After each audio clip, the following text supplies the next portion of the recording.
Hi, it's Lorna, and today I'm going to be showing you how to make these adorable polymer pumpkins.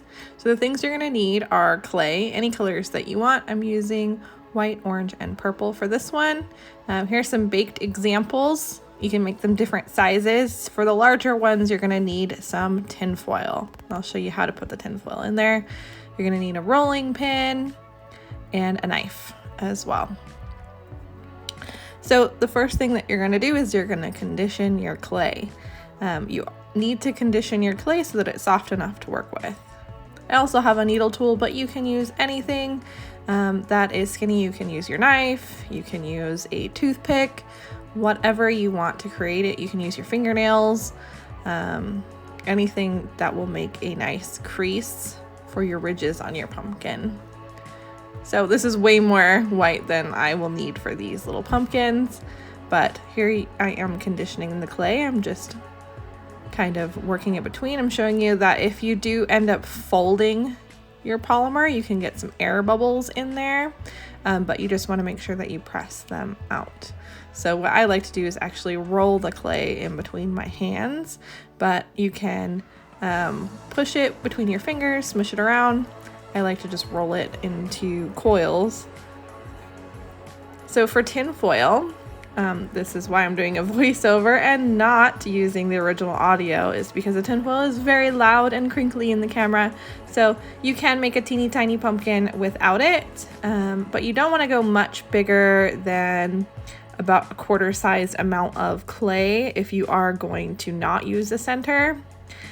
So what I'm going to do is use a tinfoil center, and you can bake it with the tinfoil right in there. It also makes it so that your pumpkins aren't super heavy.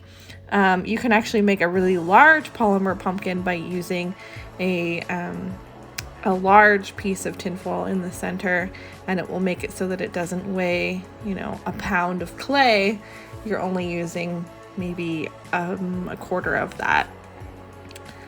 So I just rolled the tinfoil in between my hands, and now I'm pressing in with my fingers all the little bumps. Be careful because the tinfoil can cut you. It is sharp, especially if you're using the thicker, heavy-duty tinfoil. So just go slowly. You can wear gloves for this if you would like. The tinfoil does kind of stick to fabric like mittens, so gardening gloves would be fine for crushing your tinfoil. It doesn't hurt too bad, it's just not the most comfortable, so do that slowly so that you don't cut yourself.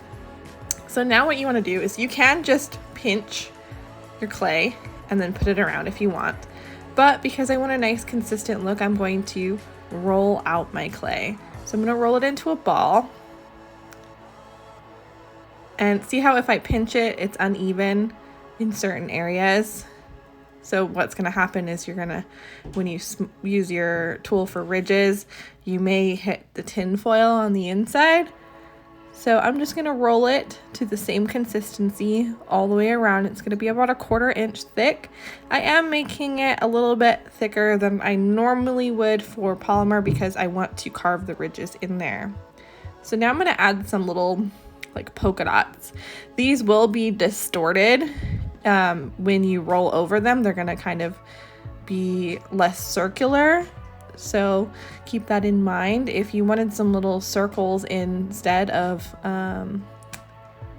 this, what you can do is not stretch it, or you can add them after you've put your white onto your form. So put the white on and then do this. Because I'm stretching this around the form, what's going to happen is I'm going to distort the dots, and I'm okay with that. I'm doing different sizes. You can roll this and make stripes, all sorts of fun things, different designs. This is just to add a little bit of that fall color. So I'm rolling over it just to make it all one piece. You can have a lumpy bumpy pumpkin, that's totally fine. So as you can see, they're pretty circular here, but when I stretch it over my metal form, you'll see that the dots are going to stretch. And that's because I'm pulling the clay. So I'm just going to tap this into place. And you will have a bit of a seam at the bottom, so decide which part you want for your bottom. And I'm just smushing this up into a point, and then I'm going to cut off the excess. Just like that. So now I just need to tap that down, and don't worry about it not lining up, like your pattern not lining up, because what's going to happen is that can either be the bottom or the top. Doesn't really matter whether it's the bottom or top, because the bottom you're not going to see, and the top you're going to have a stem coming out of it. So I'm going to give it a quick roll just to smooth it out a little bit more. I'm just making sure that the clay has adhered to the center, and I'm smoothing it out by rolling it. So there I have the base of my pumpkin. Now for the fun part, we're gonna make our bottom indent. That's where the stem would, that's where kind of how pumpkins go, that's where the end of the flower would be. So I'm just taking the end of my needle tool and pressing down. You could use the end of a pen, whatever tools you have available. So I did it on both sides, and that gives me a guideline of where I want to make my ridges. So I'm just going and rocking my tool from end to end. Going back in, making sure it's nice and deep. I'm gonna do that all the way around. And you can have as many ridges or as few as you want. You can do 4, or you can divide that into 8, 16. You can have teeny tiny little ridges. I know some big round pumpkins, they're so big and full that their ridges are really shallow and they don't have they have many ridges, but that's totally an option. So I'm just rocking my tool. Again, you can use a variety of things. You could use your plastic knife, you could use the back of a butter knife, all sorts of things. And then I'm going to put on a stem. So for this one, I'm going to use purple for my stem, but you can make it look more realistic. Add a green stem or a brown stem, like I have with this little orange pumpkin next to me.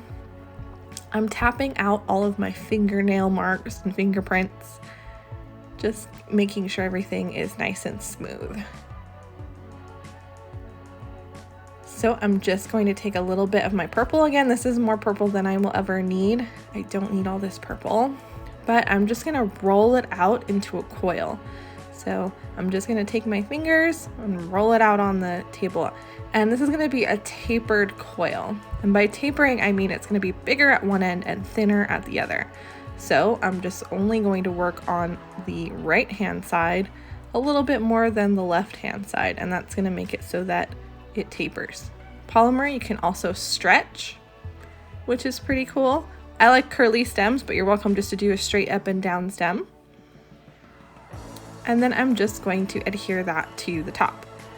Now, if you don't want any texture, you want to really make sure you wiggle it and push it in. But what I'm going to do, so here's a little short one. So what I'm going to do is I'm going to use my tool and tap it into place. And that's going to add a little bit of texture where it joins.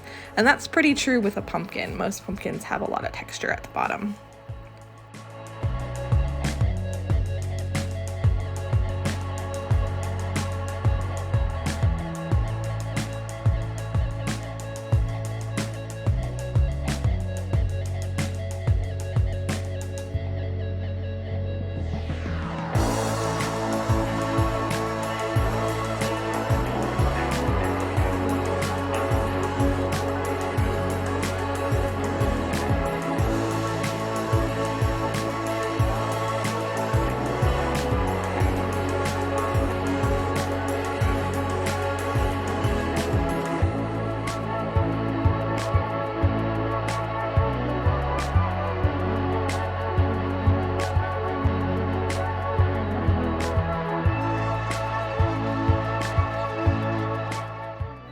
And here's where you can add any little bonus details with tiny little coils for vines.